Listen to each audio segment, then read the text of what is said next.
দেশবাসী তাকিয়ে দেখো না, সব ছেড়ে গেলে তোমরা হাল ছাড়ো না। এই বাংলা মায়ের জাত কখনো ভুলবে না, তোমাদের ঋণের প্রতিদান কেউ দিতে পারবে না।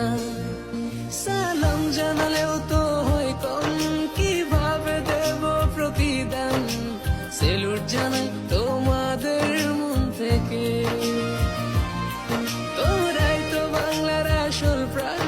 স্বার্থ ছাড়াই যে মাটির টান, ভাবনি একটিবার জীবন দিতে। ও দেশবাসী তাকিয়ে দেখো না, সব ছেড়ে গেলে